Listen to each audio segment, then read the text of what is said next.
ta tekma na Slovaškem je verjetno najbolj pomembna v teh kvalifikacijah zaenkrat, izgubiti ne smemo.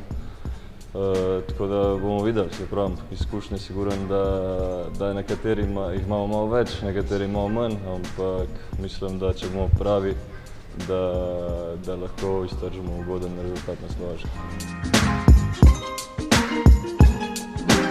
Dobro, mi vemo, da so oni zelo kvaliteten nasprotnik, pač tekma je bila naša zelo dobra tekma.